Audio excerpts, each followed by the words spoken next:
Hello everyone. आप देख रहे हैं एडो घोसला और आज हम लोग बात करेंगे उस टॉपिक की जिसकी बात सारा देश कर रहा है। और सारा देश कर रहा है बात साइक्लोन डाना की। तो सबसे पहले साइक्लोन डाना को समझने के लिए हम पहले समझेंगे हमारे इंडियन पेनिनसुला के स्ट्रक्चर को। और तब हम लोग समझ पाएंगे कि मैकेनिज्म कैसे साइक्लोन का मैकेनिज्म काम करता है और किस तरह से ये इंडिया के और भी पार्ट्स को इफेक्ट कर रहा है। तो चलिए शुरू करते हैं। तो जैसा कि आप देख रहे हैं ये इंडियन पेनिनसुलर का फिजिकल मैप है। हम्म, तो इस मैप को समझेंगे हम लोग सबसे पहले। तो ये है हमारा पेनिनसुलर पार्ट। ठीक है, this is our peninsular part यानी इंडियन पेनिनसुलर प्रायद्वीपीय भारत। तो प्रायद्वीप हम किसे कहते हैं जो कि तीन तरफ से समुद्र से घिरा हुआ है। तो ये पेनिनसुलर पार्ट इधर घिरा है अरेबियन सी से। दिस इज अरेबियन सी। ठीक है, साउथ में है इंडियन ओशियन, है ना, ये तो सभी जानते हैं, इसको बताने की जरूरत नहीं है। And this is Bay of Bengal. और एडिशनल जानकारी मैं आपको बता दूं कि बे ऑफ बंगाल जो है विश्व का सबसे बड़ा बे है यानी खाड़ी।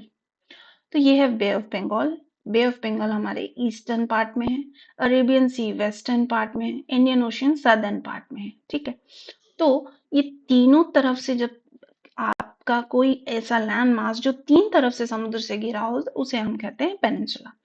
तो इस इंडियन पेनिनसुला में अभी जो डाना नाम का साइक्लोन है वो किस तरह से हमारे कंट्री को इफेक्ट कर रहा है हम उसकी बात करेंगे। तो बे ऑफ बंगाल में ओरिजिनेट हुआ है डाना साइक्लोन। ठीक है, डाना साइक्लोन का ओरिजिन कहाँ हुआ है? बे ऑफ बंगाल में।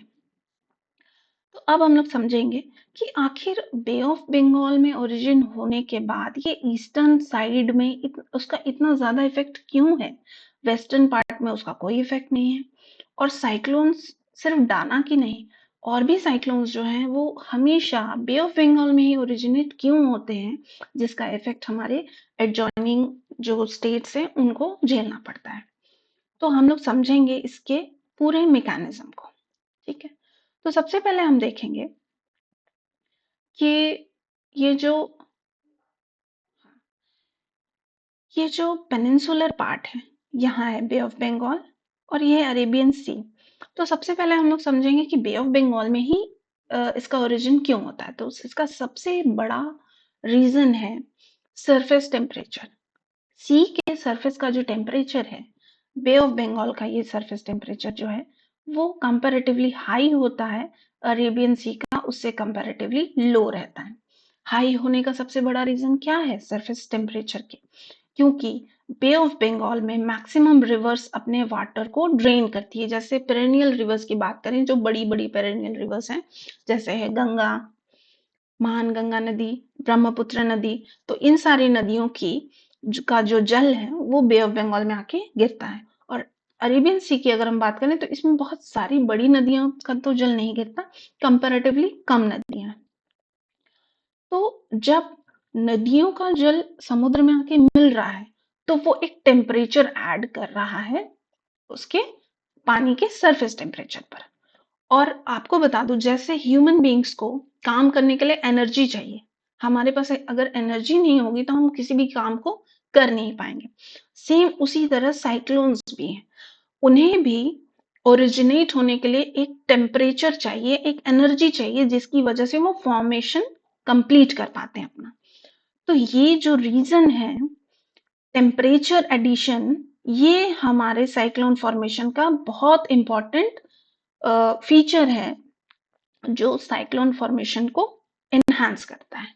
ठीक है, तो सरफेस टेम्परेचर एक बहुत बड़ा रीजन है जिसकी वजह से हमारा जो साइक्लोन फॉर्मेशन है वो हो पाता है ईस्टर्न कोस्ट में यानी बे ऑफ बंगाल के पास। और इस वजह से क्या होता है, हमारे जितने भी एडजॉइनिंग स्टेट्स हैं, ठीक है, एडजॉइनिंग स्टेट्स में अगर हम लोग देखें तो हम देखेंगे कि अ, उड़ीसा तो सबसे ज्यादा इफेक्टेड होता है, उड़ीसा। उसके बाद आता है वेस्ट बंगाल का एडजॉइनिंग स्टेट्स, और कुछ पार्ट हैं जो झारखंड के भी अफेक्टेड होते हैं जहां हमेशा हेवी रेनफॉल की वजह से ऑरेंज अलर्ट, येलो अलर्ट आप हमेशा सुनते हैं। ठीक है, लेकिन सबसे ज्यादा वर्सली इफेक्टेड कौन सा होता है? ओडिशा। उसके बाद कुछ तेलंगाना और आंध्र प्रदेश के भी पार्ट हैं जो अफेक्टेड होते हैं। ठीक है, अब हम लोग फिर से समझेंगे कि आखिर ये जो सरफेस टेम्परेचर एडिशन है साइक्लोन्स को एनहांस करता है उनके फॉर्मेशन को, और कौन सी रीजंस हैं जो, तो इसके बाद एक और इम्पॉर्टेंट रीजन है शैलो वाटर होने का। शैलो वाटर, एक सेकेंड,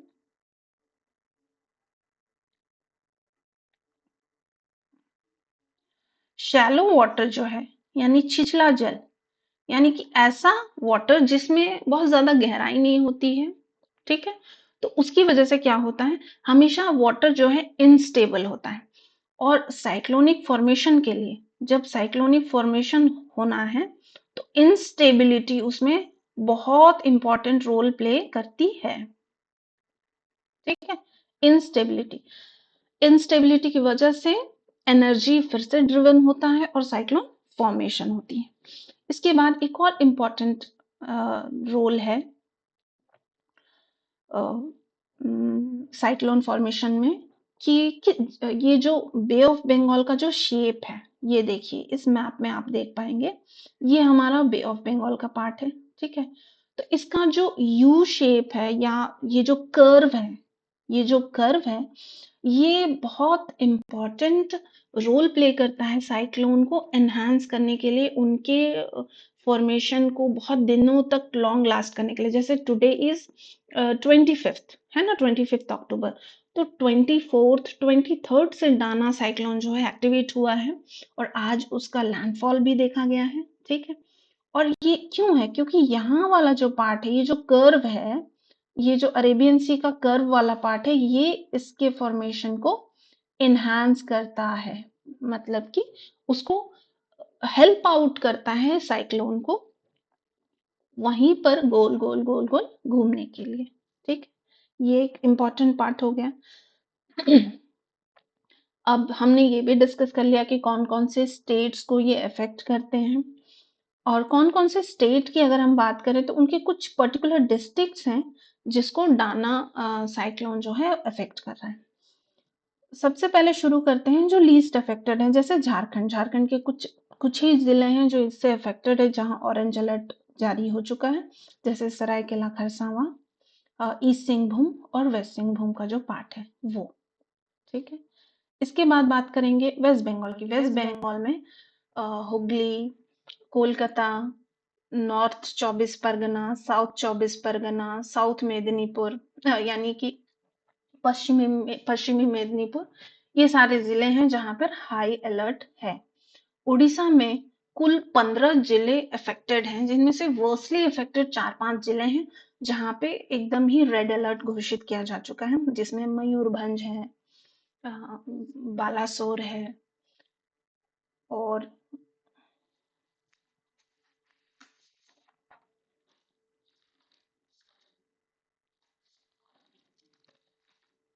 मयूरभंज है, केंद्रपाड़ा है, बालासोर है, और जगत सिंहपुरा है, भद्रक है, ये सारे जिले हैं जो कि वर्सली अफेक्टेड है। ठीक है, आगे के न्यूज को अगर हम लोग डिस्कस करें तो हम लोग देखेंगे कि किस तरह से सरकार ने ये सारी गाइडलाइंस पहले ही जारी कर दी थी वार्निंग के हिसाब से, है ना। इंडियन मेट्रोलॉजिकल डिपार्टमेंट ने हमें पहले ही वार्निंग दी थी कि डाना साइक्लोन की वजह से ये जो येलो पार्ट आप देख रहे हैं, येलो पार्ट, ये सारे स्टेट्स में अलर्ट है, वार्निंग दी जा चुकी है। 24th को यहाँ जो आप देख रहे हैं कलर, ये जो येलोइश कलर रेड और ऑरेंज में चेंज हो चुका है, यानी कि यहाँ पे उसके इफेक्ट बढ़ रहे हैं। 25 अक्टूबर को, यानी कि टुडे ओनली, ये जो है यहाँ पर इसका ओडिशा कोस्ट में इसका लैंडफॉल हो चुका है, और यहाँ पर आप उसका इफेक्ट देख रहे हैं। न्यूज में भी सारी चीजें आ रही हैं कि वहां पे बहुत ज्यादा हैवी रेनफॉल और बहुत तेज स्पीड में हवाएं चल रही हैं। और साइक्लोन का ये एक प्रोसेस होता है कि वो पहले दिन ओरिजिनेट होती है, 2-3 दिन उसके इफेक्ट होते हैं, और लास्टली वो शांत हो जाता है। तो ऐसी फोरकास्टिंग जताई जा रही है कि कल तक के लिए वो, कल के बाद वो शांत हो जाएगा। ठीक है, तो हमने समझा कि किस तरह से हमारे कंट्री के ईस्टर्न कोस्ट में ये जो साइक्लोन है उसका इफेक्ट किस तरह से देखा जा रहा है और ईस्टर्न कोस्ट को वो किस तरह से इफेक्ट कर रहा है और क्यों ईस्टर्न कोस्ट में ही इसका इफेक्ट हमें ज्यादा दिखता है, वेस्टर्न कोस्ट में क्यों नहीं दिखता है। ठीक है, तो इस तरह की और जानकारियों के लिए हमारे साथ बने रहें और देखते रहें एडुओ